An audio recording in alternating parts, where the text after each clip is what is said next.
working on the building. That's our start our week off theme song each and every Tuesday morning as we get back to work here on Morning Mocha. Deacon Kenny Goodwin, good morning to you.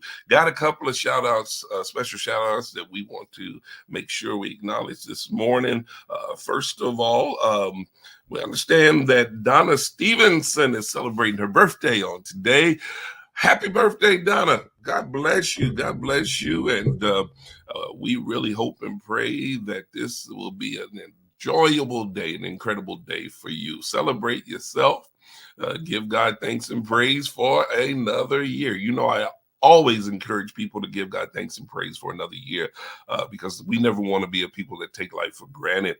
And I know you're not a person that will take life for granted. I know you're thankful for every day that the Lord gives you. So this is your special day. And you know what? Listen, I give you the permission to celebrate the rest of the month. It's okay. You deserve to be celebrated. So celebrate yourself. If nobody else celebrates you, you make sure you celebrate yourself and give God praise for being such a good and wonderful God in your life. All right. All right. The other celebration today, Nicole Collins. She and her husband are celebrating 25 years of marriage. Congratulations to the Collins. 25 years of marriage. That's something to celebrate as well. Man, that's such a wonderful milestone. Let me say congratulations to you and your husband on your celebration on today. God bless you. God bless you. God bless you. We are so happy for you. That God has kept you all of this time. And I tell you, it does take the grace of God to keep you through those situations. Listen, I want to share something with you before we get into what we want to get into today. I want to share some things with you. I don't know if you all have heard. It hasn't been much noise made about it on the news, which to some degree, I'm surprised, but not surprised. A lot of you didn't know, but I did find out that on yesterday, there was a bomb threat at Fisk University in Nashville, Tennessee, one of the HBCUs. And I don't know if you all have heard, but lately our HBCUs have been threatened, with bomb threats and other kind of things coming at them. It's just terrible. And not only have these institutions of higher learning been threatened, but even now religious institutions have been threatened and threatening to be bombed and things of that nature. And you all know we are in the midst of Black History Month. And, I guess there's a faction of people out there that just doesn't want us to have any kind of peace. But I think it's so cowardice for people to do something like this. You got a group of young people, children for the most part still. I know they're young adults and everything, but to many of us, they're still children. They're just trying to better themselves, get their education, to become productive citizens in life. And this is what they're having to do with, it's a downright shame. I'm very concerned about this latest threat at Fisk University in particular, because, a lot of times, sometimes we seem not to respond to certain things when we hear these things. Now, I'm always sensitive about these things, but when they hit close to home, I become even more concerned. Some of you know, some of you may not know, but Deacon Will and Rochelle Parker, they have a daughter there. Jasmine Parker is attending Fisk University, and thank God that she has parents who's taught her how to walk by faith, believe God, trust God, even in the worst of situations. And I had a conversation with Sister Rochelle yesterday, wherein she informed me of how she instructed Jasmine how to deal with that situation and begin to declare the name of Jesus over that entire campus. And I say, God bless you, Rochelle, you and Will. I know you all are people of faith, and you've taught your children to be people of faith. And we want Jasmine to know that we're praying for her and the entire Fisk Campus University.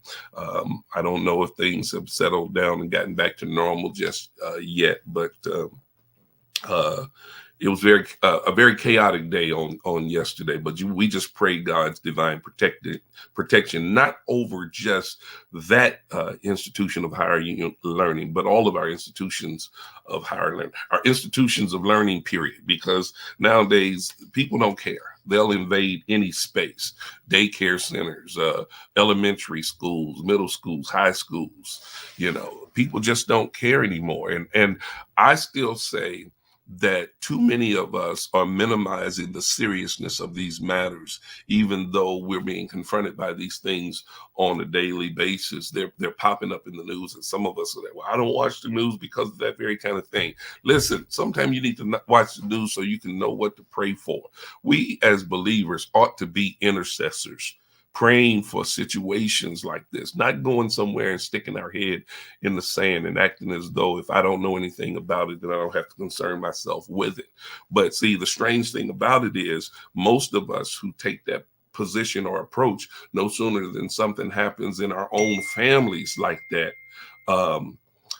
no sooner than something happened in our own families like that, we want everybody to join us in prayer and to begin to pray for us. And there's nothing wrong with that, because, we do need to intercede one for another. But we shouldn't wait until something happens to us before we realize how needful it is for us to pray for one another and to pray for these situations. Some of us, we are so distracted by the pandemic that we're simply overlooking all the other problems and issues that are taking place within our society. I've said it on so many occasions, and I think it bears repeating today. We are living in a messed up society. Let's just keep it real on that end. And, some people would say, well, if you don't love where you live, then you ought to leave where you live. No, it's not a matter of loving it or leaving it. It's more a matter of having an understanding and a sensitivity with regards to the well-being of our people, the well-being of our country. And we can love our country and not like the direction that our country is going in. I personally, I'm very frustrated with the moral direction that our country has gone in. The moral fabric of our society has been literally shredded, if you will. And morality is no longer a priority. And it's even sad to say, but that's even the case as it pertains to professing believers. Yeah.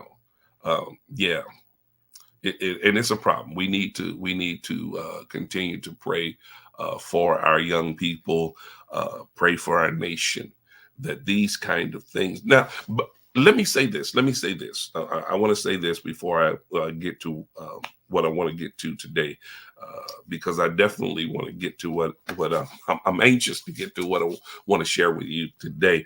But it just baffles me that in certain situations, perpetrators, people that do things like this, people that are sending these threats, they can be detected, found out, caught almost instantaneously. I think when these kind of things happen, the same level of concern that we give as it pertains, that our nation gives as it pertains to government officials being threatened, that same level of concern ought to be shown toward kindergartners, preschoolers, whoever. It shouldn't matter what level of life a person is living on, or what stage of life a group of people are in, or what ethnicity or whatever, because listen, they're targeting one group today, but then they'll feel free if no one ever catches them or gives them or stops them. They'll begin to broaden their range as to who they'll threaten and who they'll come after and all that. And believe it or not, what affects a few of us eventually comes to affect all of us. And we've got to keep that in mind. You know, I can stay on this subject all day, but there's something I want to do more today. I want to share other things with you today. And I have a special guest waiting in the wings that I want to I have come on and join us today. You know, again, I mentioned the fact that we're in Black History Month and we're doing some things in recognition of Black History Month, not only here on Morning Mocha, but also at Canaan Worship Center as well. And this morning, our discussion and my guest is coming on to share with us some things that I think that will be beneficial or at least informative. Sometimes it's good to just be informed about some things and to learn some things. I am very, very delighted to bring this guest on. I can tell you that this guest that's coming on right now is absolutely by far the top number one favorite guest that I've ever had to appear here on Morning Mocha. This person is a wonderful person. This person is a very intelligent person. I tell you, I could go on and on and on about how wonderful this person is. And let me say this, I'll put it to you like this. This will seal the deal right now. This person is absolutely by far the most beautiful guest that I have ever had to come on Morning Mocha with me. She is also my number one and favorite AKA of all times and in all the world. Gifted, talented, beautiful. Morning Mocha. Will y'all welcome to the Morning Mocha platform our daughter, president of one of the chapters, AKA chapters here in Kansas City, none other than Tisha. Way to hype me up. Tisha Thomas Beeks. Good morning, baby. Good morning. I told y'all she's the most beautiful guest I've ever had on. My number one, my favorite, my girl, AKA. And she agreed to come on and do Pops a favor by coming on and sharing with our Morning Mocha. How are you this morning, babe? I'm good. You got me up early, but I'm good. Girl, you don't even look like you've been to sleep. You looking all pretty and all that kind of stuff. All right. Listen. I mentioned the fact that you are AKA, you're a sorority girl. And let me say that me and your mom, we are just tremendously proud of you. We are very proud of you, all of your accomplishments that you've achieved over the years. Since leaving high school, you've just been ascending, going from one level to the next. And your latest achievement, I'd like to call it an achievement, the appointment that you received. Tell the people about your latest appointment and how that came about. Well, you know me. You know, I am very much a background person. So this was definitely a step outside of my comfort zone, which I feel like is a good thing to do every now and then. But I have the pleasure and the honor of serving as president of the Zaita chapter, which was chartered in Grandview, Missouri. It's one of the 4 Alpha Kappa Alpha Sorority Incorporated chapters here in the greater Kansas City area. We were chartered in July of 1983, and so we service the greater Kansas City area, but our charter is in Grandview, so we do try to focus more on South Kansas City. So I'm honored. Like I said, you know, it's a step outside of the box for me. I normally try to stay in the background, you know, and serve in the background and let somebody else have the spotlight. So this is definitely outside of my comfort zone, but I'm excited. It gives me an opportunity to learn and grow and just meet more people, service the community. So I'm excited for the next 2 years. Well, I'm excited for you. And, I know you say that you're a person that serves in the background, and you do. You never try to steal the limelight. You've never been that type of person. But, the Bible says that our gifts will make room for us. And sometimes when God puts certain things in you, it is in his intent to expose what he's put in you, because what he's put in you, he's given that gift to you for you to be a blessing to other people. And sometimes it comes about because of our humility and not because we're grabbing at certain things. At Canaan, we've had the opportunity to work with the AKA sorority over the past few years or whatever. We had the opportunity to host one of the National Prayer Days a few years ago, which was a tremendous experience for me. That was the first time that I was really exposed in depth to the AKA sorority. I remember when you pledged, when you were in college and everything, and I remember you calling us and telling us that you were crossing over and all that wonderful stuff. And I'll never forget the fees. I'll never forget the fees.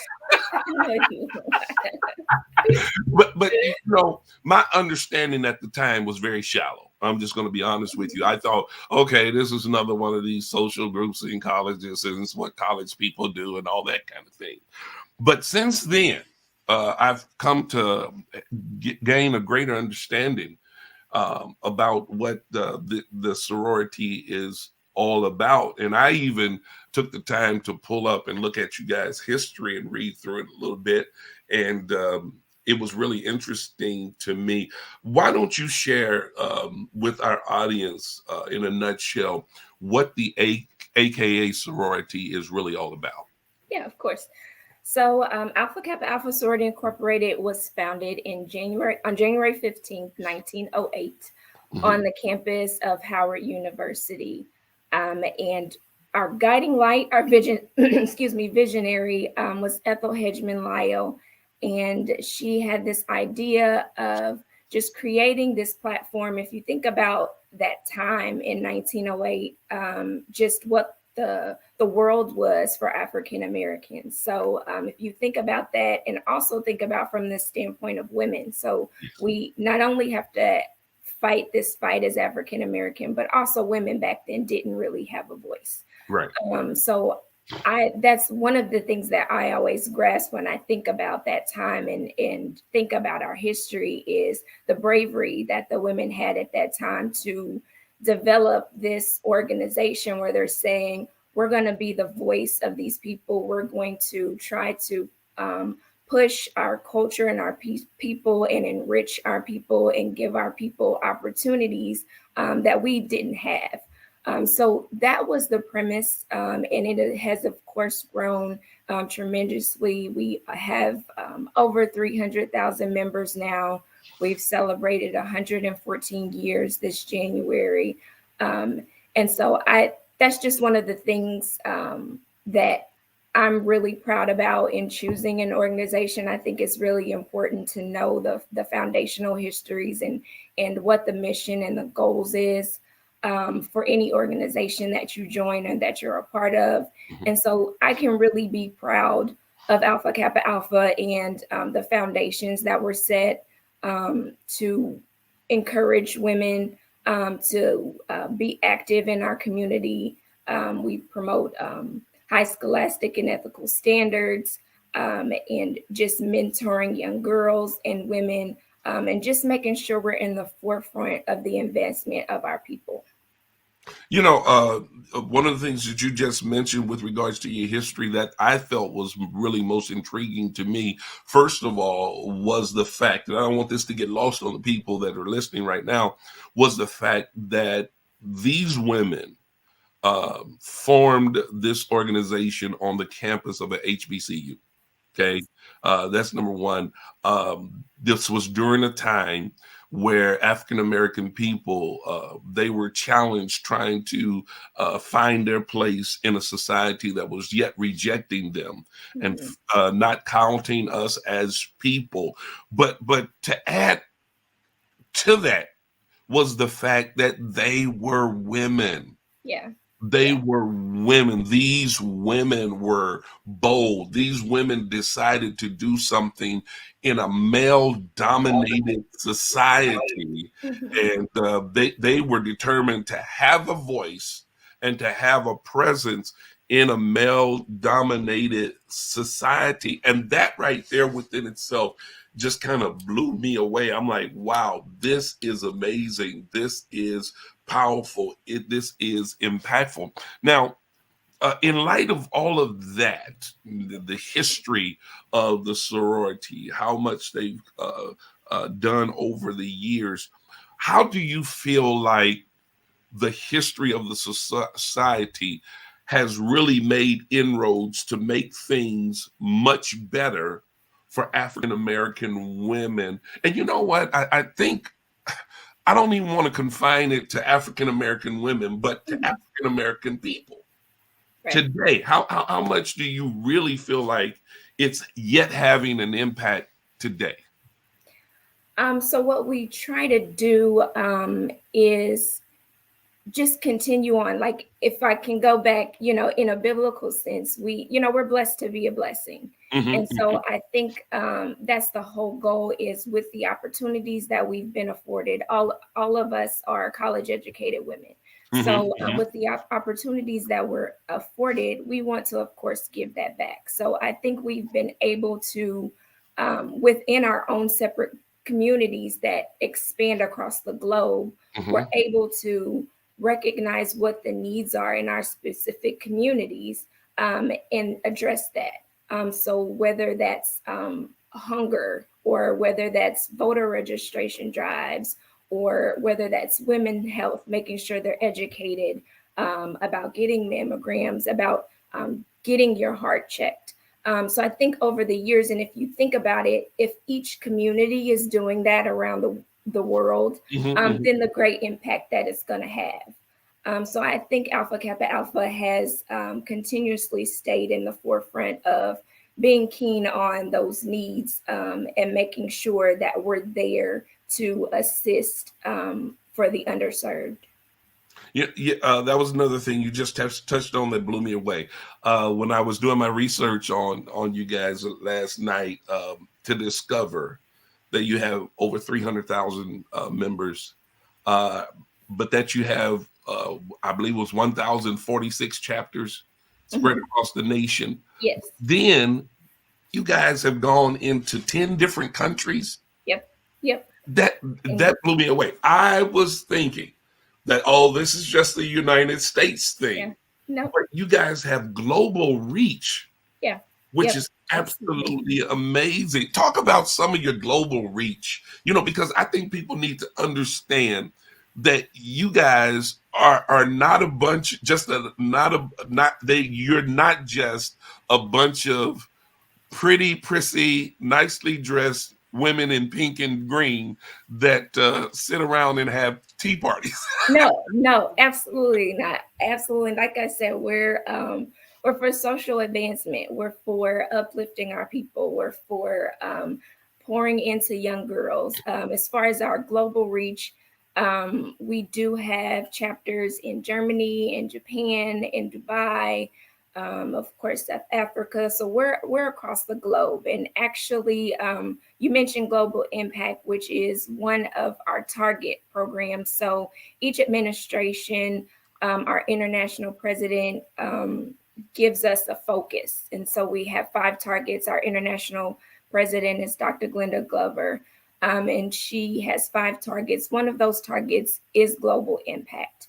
And what we do is just be conscious of our global footprint.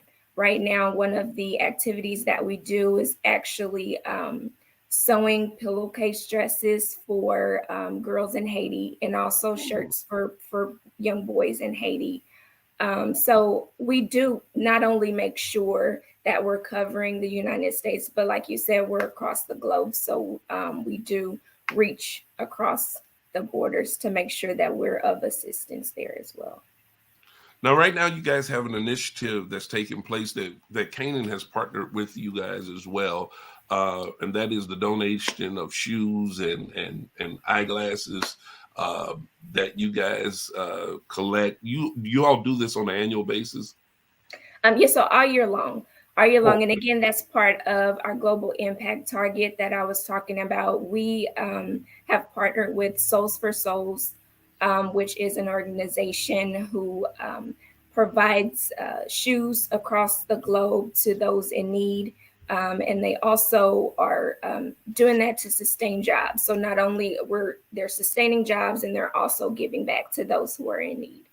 So those shoes that we're collecting go to that organization, and they spread those across the community for those in need.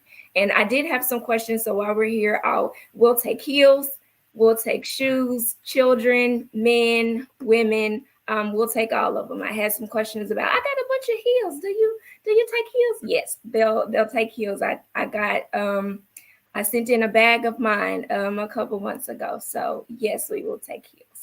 and you even stated on the advertisement that if you only can find one shoe, send Yes. it in as well. Yep. We have people who only need one shoe. So we'll take those as well. I know people probably thought that was a joke, but I said to someone, I said, no, they're very serious, because think Yeah. about it. Think of the number of people who may only need one shoe and how that can be a benefit and a blessing to them. I want to kind of shift gears into another thing that I want to bring up. Over the past few years, our nation has been challenged with so many social issues, specifically as it pertains to ethnic issues. Mhm. How we are being unjustly treated. Let me put it like this: as African American people, about all the different uh, major headlines that have been created or that have happened over the past several years with the shooting of unarmed Black men and women. Mhm. Mhm. How there's so much injustice taking place in our society as a result of people just feeling as though they seem to act as though they think that we just don't belong.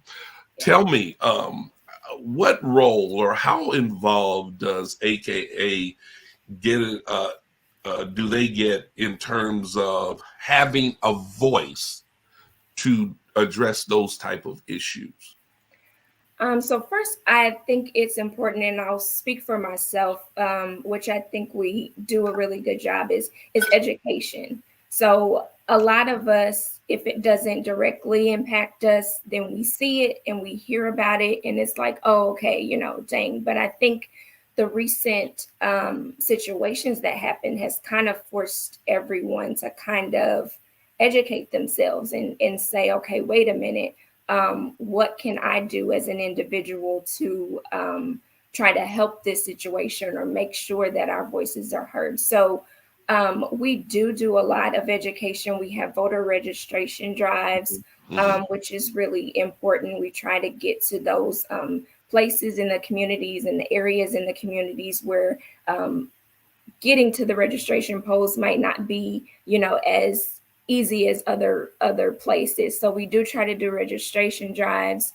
And also our international president does send out notices just about what's going on, and making sure that we're informed and educated, and making sure that we know Alpha Kappa Alpha's stance is that we're for the improvement and advancement of our people. Mhm. And so I think that looks like making sure you're educated yourself on our judicial system. So while it's important that we get out and we march and we have these protests, um, it's a systematic issue.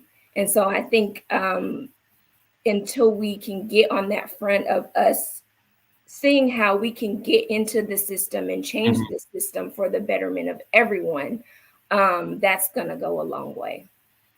What I'm hearing you say then is that you guys are very strategic in Mhm. your approach to things, and not necessarily as radical as other organizations may be. And that being the case, I want to say that I applaud you for being an organization that is strategically trying to do some things, because I personally believe that attacking certain things strategically rather than radically can have long-term effects. Sometimes when there are radical approaches to attacking things, it may last for a moment because everybody's emotions are are so involved. People are so invested emotionally when we take a radical approach to addressing some of these issues. But when you take a strategic approach, Mhm. you're laying down a plan to Mhm. overcome some of these issues that we're having to face. And Mhm. I think you got to the root of it, or you guys are getting to the root of it when you mentioned the fact that we need to educate ourselves. Mhm. We Yeah. really need to educate ourselves. And speaking of educating ourselves, in your opinion, what would you say in terms of how much you believe that education would lead to greater unification as a people? Would you agree that? Absolutely. I think the more you know, the more you're able to gather your own assessment and opinions about a situation. I Hmm. think Hmm. being ignorant, for a lack of a better term, about certain situations can cause for mess. So I Hmm. think the more that you're educated around just overall whatever area, which is one of the things that we also support is high scholastic education. Um, and I just think it's important as you go out to the world and as you encounter different people, you're more educated around not just what they look like, right? But Hmm. the circumstances around who that person is. So I think education is very important to the advancement of our people.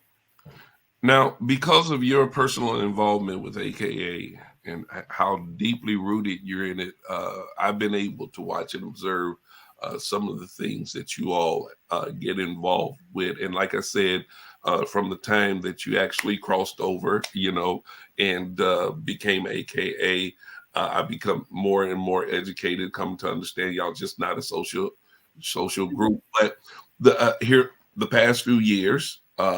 We've learned how you guys start really, really early with having involvement or getting involved in the lives of young girls, which I think is beautiful. And particularly referring to the little Miss AKA pageant.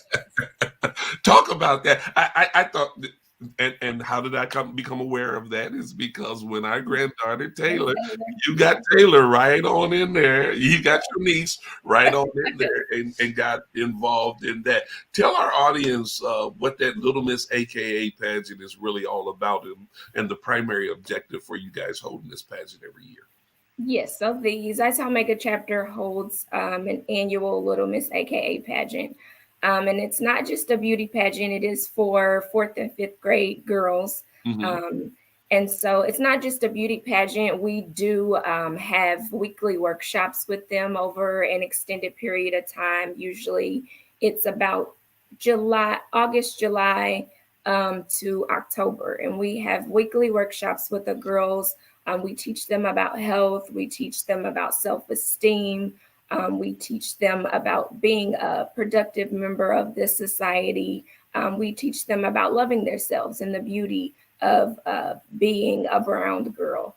Hmm. And so we just kind of empower them. We also do community service activities with them to also let them know the importance of giving back to their community. They do have, a culmination and an actual pageant, where there's the dress and all of that. But more importantly, we think it's important to kind of instill in them some values, so that as they're entering into this, the middle school age, which is that age where you change, your body change, and all that. We Hmm. want to just make sure that they know their worth. So that has been a successful program that we have done for. It will be our 30th year this year. Wow. So we're excited about that coming up this year. But that is always a fun program to get to know the young girls and be able to pour into them. How much do you think that pageant affects the parents of those girls who are involved in the pageant? Oh gosh, a lot because they have to be there. They have to be there. But they enjoy it. I do Okay. believe they enjoy it. Some of the young girls have long-lasting um, friendships from that program. We do also invite some of the girls that come back, after they're in high school or go off to college. So we kind of stay with them as they progress throughout their education journey and also just becoming a young woman. So the parents they're always grateful for the information that the young girls receive. Of course, there's friendly competition, Mhm. but I think it is a really successful program, and we do really enjoy, like I said, pouring into the young girls. Well, now those of us that have worked with young people a time or two, I've got some people that are viewing right now who dedicate their lives to working with young people. Some of us would tell you that working with young people can be a real challenge as Mhm. well. Yeah. Uh, how often do you all run into these challenges when you're trying to do what you can to help build up these young people? And yeah, I'll let you answer that question. Then I have a follow up question. Yeah. So, well, pertaining to the Little Miss AK, I mean, girls are gonna be girls. So, of course, you try to, relate to them on their level while also pouring into them, showing them a different avenue. So, of course, you're gonna have those times where it might be difficult to get through, or somebody really didn't want to come today. But I think it's just important. In my opinion, of establishing young girls' worth, because I think that's um, a missed opportunity, especially in these times when African American women and young girls are looked at as less than. So I think it's really important for us to pour into them by letting them know their worth and that they are important and that we do need them and that they're beautiful just how they are. Wow. Wow. I think that's very much needed. Young ladies need to be affirmed and reaffirmed on a daily basis nowadays because there's so much that they're being presented to. There's so many influences out there, some good, some bad. And sometimes it can be a situation where young ladies are being exposed more to the wrong influences, the wrong Mhm. environments, than to the right influences and the right in environments. And here it is, you guys are doing everything constantly to help move people into a place where they can continue to be productive citizens and benefit not only themselves but Mhm. the society in which they live. Um, so again, I mentioned earlier that we're in the midst of this Black History Month, Black History Observance Month, and I still think that it's kind of sad that they gonna relegate us to the shortest month. Yeah. you know, but we have to take what we have available to us, work it to the best of our ability. But if we are really wise, we'll ignore the boundaries that the month gives us and just Mhm. make it a Black History year after Mhm. year after year. But knowing that nationally the month is observed as Black History Month, what are some of the observances that the AKA sorority is or having some of the events or anything, or is there anything special that they're having or doing in observance of Black History Month? So what we do, actually, one of our targets is promoting Black-owned businesses. Okay. We One of our targets is the building your economic legacy. And so what we do is we highlight different Black-owned businesses within the community. We take a month and focus on that building. So we encourage the members to go out and support that Black-owned business. We've done the Black Pantry. We have done uh, deeply rooted. So we just take different Black-owned businesses within the community and just kind of expose them. We a lot of our work, because of COVID, has been virtually, so it's just making sure that we get the word out to have people go instead of assembling. But that is one of the things we do, is just make sure that those Black-owned businesses are highlighted, making sure we get people out to those establishments so that we can grow our economic legacy. Okay, well now let's say that I'm a startup Black-owned business, and I'd like to get my name out there, my business out there. How do I get my business in front of the AKA sorority so that I might be put on the list or the registry for them to say, hey, this is a Black-owned business and we want you to patronize this business, yada, yada, yada. How does that happen? What's the process? Well, you can touch, and this is something that each chapter kind of does things differently as far as highlighting. So as far as Zaita Omega, you can get that to anyone. We do have a website, which is kind of long, but I can't. I'm not sure. I can type it in the comments, I think. Okay. But you can get it to us that way, and that way we can make sure that we get the word out about your Black-owned business. But yeah, you can contact any one of us, put it on our website. We do have social media pages. You can send us a direct message via social media, and we'll be sure that we get you on our list to highlight. Well, that is really interesting. You guys are really, really entrenched in the community, and really, in my opinion, I still don't think that there's enough people out there that know about you all as an organization in the light of what you all really do. And I'm just happy to have this opportunity to bring some exposure to AKA and give more people an inside look on what you all are really, really all about, and how you do help to serve the community. And I'm not even going to say just African American community. I know that's where your roots are, and I know that a lot of times those are the areas that you really target. But even when you're doing things to help bring about improvement in the African American community, it impacts and affects our community at large. Yeah, right. The community in general. Right. Because, the reality is we live in pockets.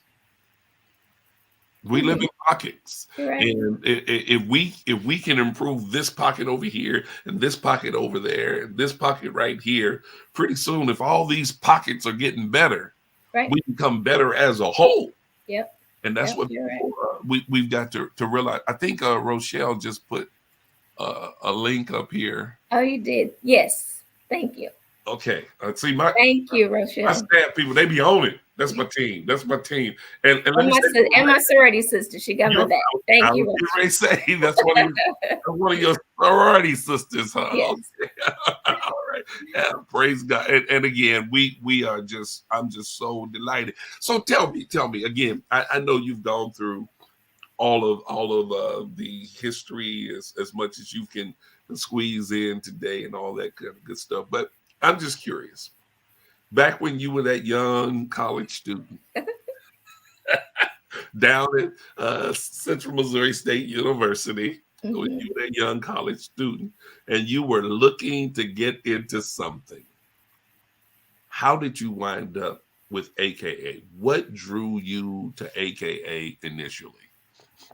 Well, honestly, initially it was me hearing about it. So, I wanted to go to an HBCU. That was my first choice. But so one of my cousins, Ebony, actually went to an HBCU. She went to FAMU.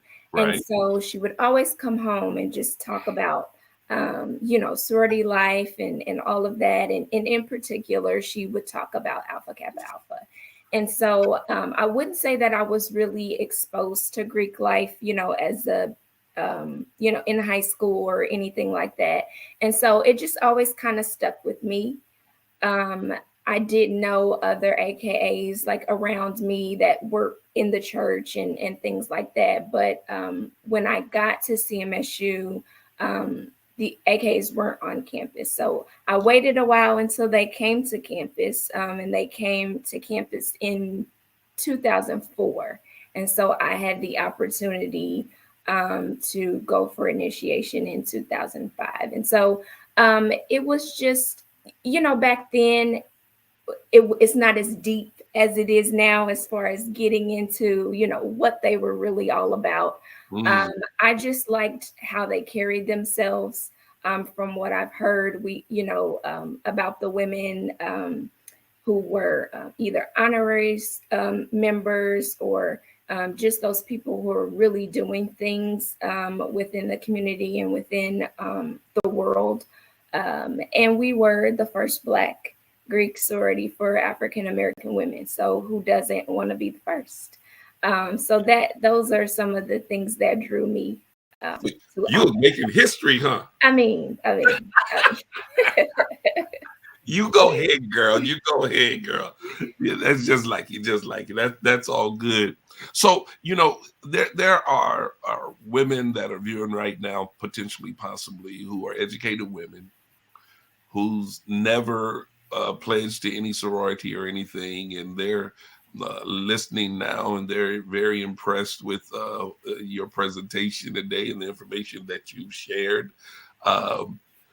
If there are women watching right now and they would like to become a part of an AK chapter, is that possible? And if so, what's the process? It is by invitation only.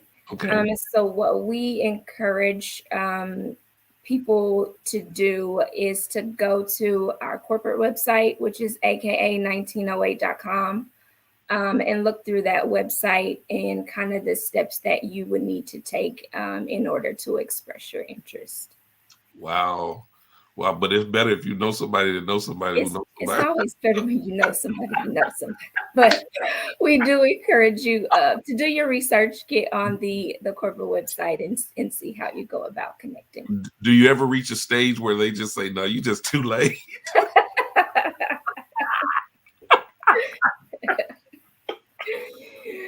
Oh. Well, you ain't answering that one, huh? Oh my gosh. Okay, it's okay. It's okay. Well, I tell you, this has been very, very, very informative, and I surely hope and pray that our viewers this morning have been enlightened. I'm really looking forward, hopefully, that you all will continue to consider Canaan when it comes to having partners that will help you to do some of the community outreach that you're doing, the way, to whatever the extent that we can be involved, because we at Canaan, we are very much, my team and I, we've talked about this, we're very much committed to doing even more community outreach so that we might have more of a presence in our community nowadays. And you know what? Sometimes it's not always good to try to ride solo, especially when there are other organizations out there doing what you would want to do. And they have things established, but you can just join in and contribute. We believe in doing that as well, because for us at Canaan, it's not about getting the recognition. It's about having the right type of impact on our community in such a way where we want to have such an impact on the community that if Canaan were to shut down tomorrow, that our community would miss us tremendously. Well, I can say from my estimation that if AKA were to go away and shut down tomorrow, you guys would be tremendously missed. Oh, and it's not going to happen, but absolutely. Well, no, of course it's not going to happen. But, I just use that example to let people understand, hoping that people understand the magnitude of the impact that you all are having on our society. And again, I will dare not just confine it to African American people. You know, although your focus and your target may be there, I think the impact that you're having on society is just it's amazing. And let me again, I want to commend you for your accomplishments, your achievements, your involvement, and I feel so much better now that initial investment that I made is the And I wasn't just sitting around sipping tea. was that now? I said that I wasn't just sitting around sipping tea. Right. And learning new line dances. Yes. And I did see Rochelle's comment. I thought you said too late, not too old. So no, never too old. I seen Rochelle's comment that we just initiated a 70-year-old. So yeah, no, never too old. Okay, all right. Well, I was trying to be nice and say No, late. I thought you said too late. Then so I was like, But no, I but too was old. Yeah, meaning no, too old. I was never too meaning old. too old, but you know, I was trying to be nice. You know, it's not nice for a man to just call a woman old. You're just old. You I just, got you. so Yeah. I was trying to be No, never too old. Never okay. too old. That is amazing. Well, that's wonderful. Let me tell you again, baby. I sure thank you so much for agreeing to come on and share with us. It's been a tremendous blessing. I know your mom is extremely proud of you. She Hey, probably up Mama. there talking about, look at my t-shirt.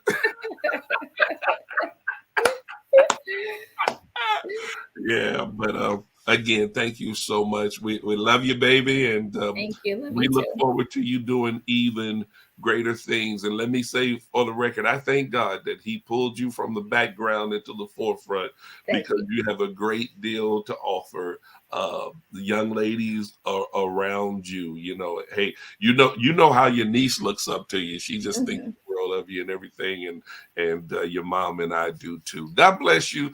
Thank you Thank so you. much. Thank you, Morning Mocha family. I hope you've been blessed by this, and thank you so much for welcoming our wonderful daughter. Anidra is giving you applause and everything.